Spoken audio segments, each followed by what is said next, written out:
Awesome.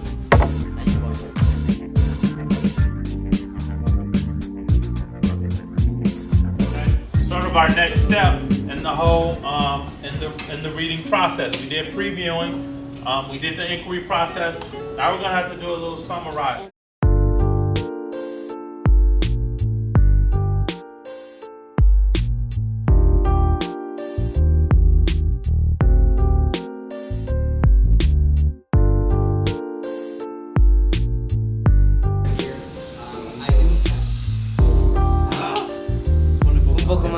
In fall of 2000, we did our first Young Adult Literature Conference, and the teachers were expressing the wish to have time to really delve into the ideas we were talking about, literature that would be meaningful to the kids and techniques that would get them really actively learning. Question: you are speaking from the perspective of this character. So if you were Lily, put yourself in Lily's position. What does she think about this situation? Give it to her.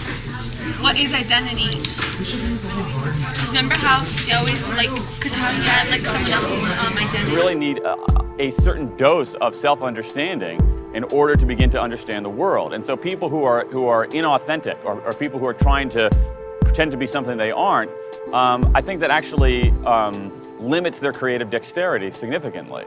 I think in business today, design is not something only for designers.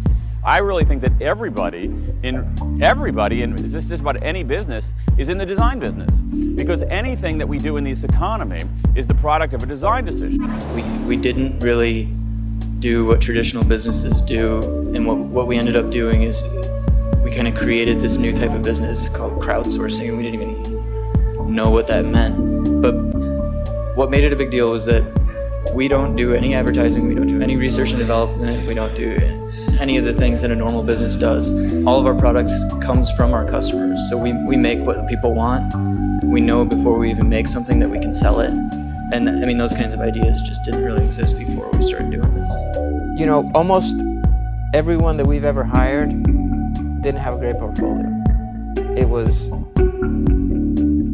the obvious enthusiasm in their body language, their willingness to do anything, their desire to get an opportunity, and their